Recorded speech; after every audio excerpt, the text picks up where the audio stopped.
Ya, saya sudah pernah mengerjakan ini, artinya harus ada percepatan dalam membangun kewilayahan. Kalau semua lewat kedinasan, dikali 2.700 koordinat RW, dalam pengalaman saya itu terlalu rumit ya. Maka dengan mempercayakan RW mengelola sendiri anggarannya, terbukti banyak perubahan signifikan. Tapi karena RW ini bukan ASN, maka anggarannya itu disimpannya di kelurahan. Nanti RW tinggal mengakses, kayak dapat tabungan lah ibaratnya kan. Sehingga yang melaporkan nanti kegiatannya juga kelurahan. Yang penting RW selain dinaikkan insentifnya ya, RT juga dan seluruh mereka-mereka yang aktif di masyarakat, Posyandu, PKK, Jumantik dan lain-lain, ini diharapkan ada anggaran untuk dikelola. Saya kira ini konsep kami yang namanya desentralisasi. Saya meyakini perubahan signifikan akan terjadi selama 5 tahun. Ada sedikit soal dukungan dari beberapa kelompok relawan yang mengatasnamakan pendukung Anies ini mendukung kubu Pak Prabowo. Saya bicara dua hal aja. Pertama dari sisi realita memang terjadi kan, dan bisa ada rekam jejak digitalnya kayak Abdi Rakyat apa saya lupa namanya ya. Yang kedua hasil surveinya juga mengatakan hampir setengahnya yang disurvei yang dilaporkan ke saya yang memilih Pak Anies waktu Pilpres itu melabuhkan pilihannya ke pasangan Ridho. Gitu. Nah, mudah-mudahan hal itu mewujud secara nyata di hari pencoblosan. Nah, hari ini khususnya saya membersamai Ibu Rani karena ada tasyakuran. Memang anggota-anggota legislatif kembali ke wilayahnya berbagi kebahagiaan. Di sini adalah bentuknya pengobatan gratis sambil mensosialisasikan pasangan Ridho yang kebetulan saya hadir di sini. Kang, ada upaya gandeng kelompok relawan Anies nggak? Kan udah tadi saya bilang itu jumlahnya sudah tinggal di Google aja banyak sekali. Sudah lebih dari 5. Pak lewat ini Pak Prabowo disinyalir mendukung Mas Pram melihat kemarin kedatangannya ke Kertanegara. Ini ada tanggapannya Pak? Nggak ada. Itu tanya Pak Prabowo aja, tanya ke Pak Pram aja gimana. Tapi mungkin ada komunikasi lebih lanjut terbaru dari Kang Emil dengan Pak Prabowo atau dengan ketum-ketum partai? Sudah. Komitmen dukungan. Kemarin kan wartawan jangan terlalu melebar ke sana ke sini. Itu tuh urusan perkabinetan, urusan koalisi partai-partai.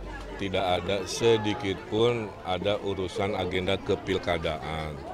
Jadi tafsirnya tidak perlu dilebar-lebarkan menurut saya. Pak tadi sempat belusukan ya Pak, katanya ketemu sama disabilitas, anak yang stunting itu gimana? Ya, kenyataannya masih banyak yang stunting di Jakarta. 5 tahun kita kurangi, kita maksimalkan, dan tidak hanya saat sudah jadi bayi karena itu sudah telat, tapi stunting itu harus dibereskan sejak ibu hamil, bahkan saat calon pengantinnya akan menikah, diperiksa kesehatan masing-masing, diedukasi, sehingga pada saat hamil gizinya dari awal sudah dipersiapkan. Ya.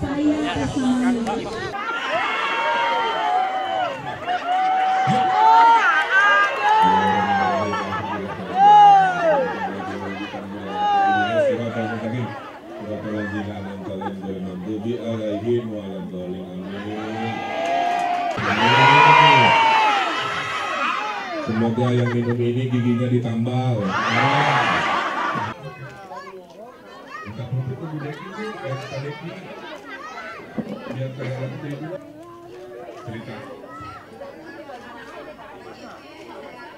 Ya, saya sudah pernah mengerjakan ini, artinya harus ada percepatan dalam membangun kewilayahan. Kalau semua lewat kedinasan, dikali 2.700 koordinat RW, dalam pengalaman saya itu terlalu rumit ya. Maka dengan mempercayakan RW mengelola sendiri anggarannya, terbukti banyak perubahan signifikan. Tapi karena RW ini bukan ASN, maka anggarannya itu disimpannya di kelurahan. Nanti RW tinggal mengakses, kayak dapat tabungan lah ibaratnya kan. Sehingga yang melaporkan nanti kegiatannya juga kelurahan.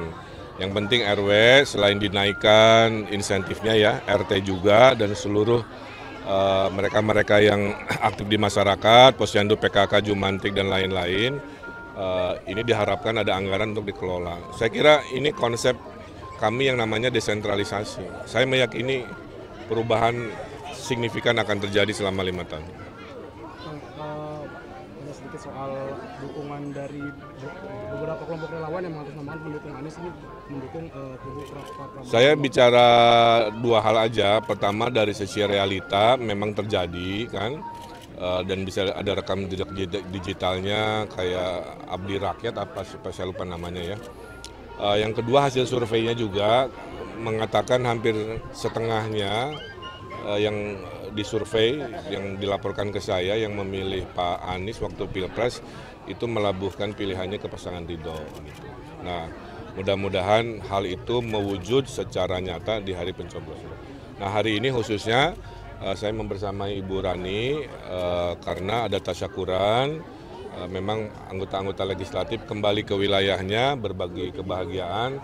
Di sini adalah bentuknya pengobatan gratis sambil mensosialisasikan pasangan Ridho yang kebetulan saya hadir di sini.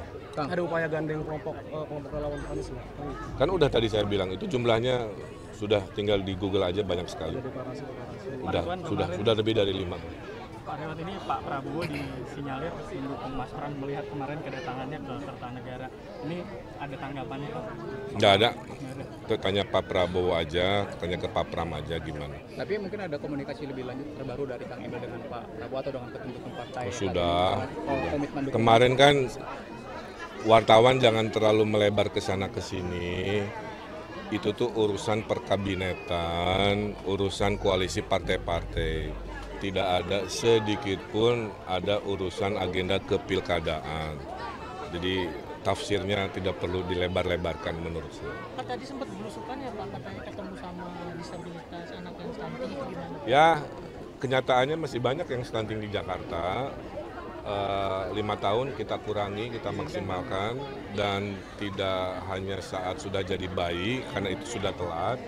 Tapi stunting itu harus dibereskan sejak ibu hamil, bahkan saat calon pengantinnya akan menikah.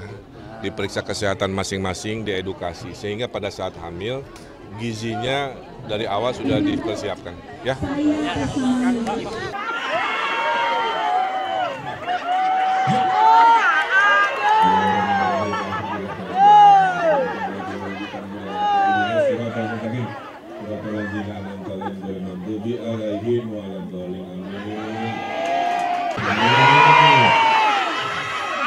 Semoga yang minum ini giginya ditambal.